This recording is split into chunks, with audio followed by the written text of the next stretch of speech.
Welcome to my World History Notes, where I read from the book I wrote to teach homeschoolers world history. A Bible believer looks at world history. We're talking about World War II. This is the end of my textbook. I didn't go beyond that. I will in these videos, but let me finish my book first. Um, so here we are in World War II. America's not involved yet.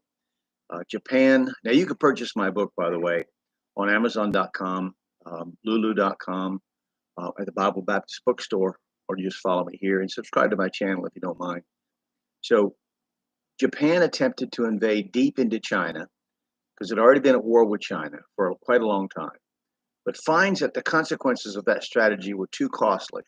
The next thing Japan does in its efforts to conquer China was to try to cut off China's access to the outside world.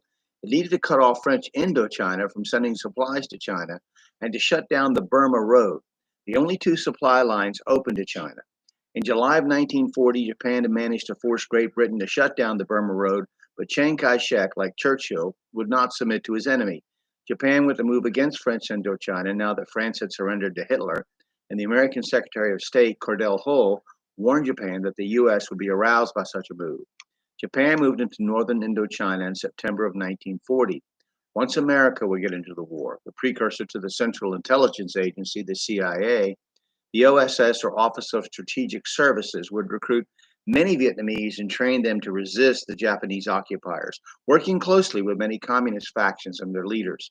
Among these would be, at the very end of the war, Ho Chi Minh, whose efforts to get America to help his people to be free from French domination at the peace meetings at the end of World War I, were rebuffed. Then America placed an embargo on steel for Japan, which Japan had declared to be an unfriendly act. The next day, Japan signed the Rome Berlin Tokyo Axis Agreement. Churchill, with the encouragement of FDR, who wanted to ship Lend Lease equipment to China, opened the Burma Road in October of 1940. Then in July of 1941, the US and Britain froze Japanese assets in their countries. America warned Japan again about its attempts to dominate Asia. FDR said that America would take appropriate steps to safeguard its interests and rights in Asia.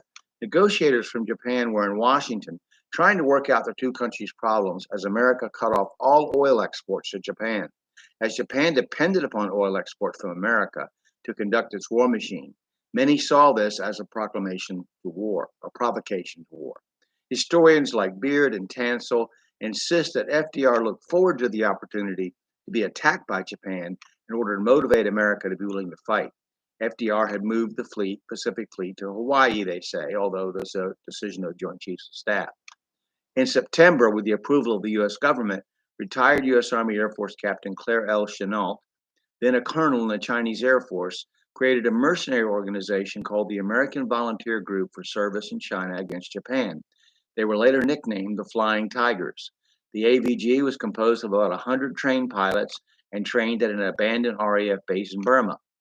October 1941 saw a more militaristic government come into power in Japan under General Tojo, who was not as desirous of reconciliation with FDR after many years of frustration.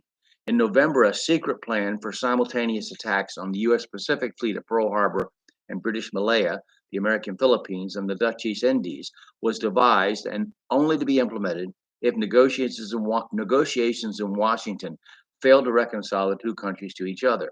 On November 15th, Special Ambassador Kurusu arrived in Washington as the Honolulu newspaper warned of an imminent attack.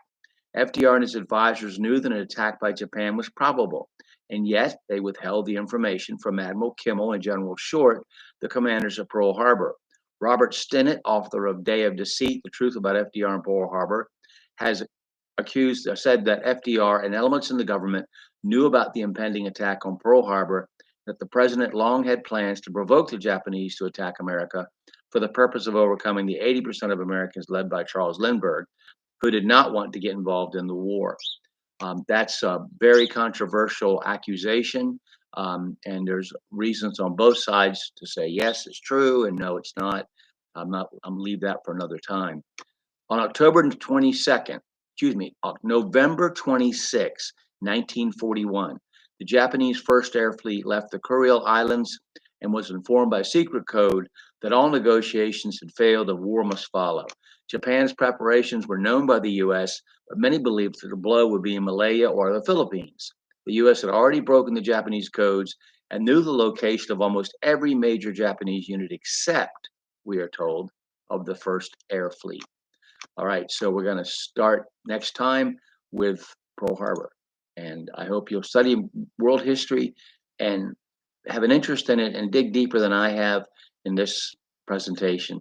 And disagree with me, that's fine. I'm just enjoying studying it and learning, and I hope you will too.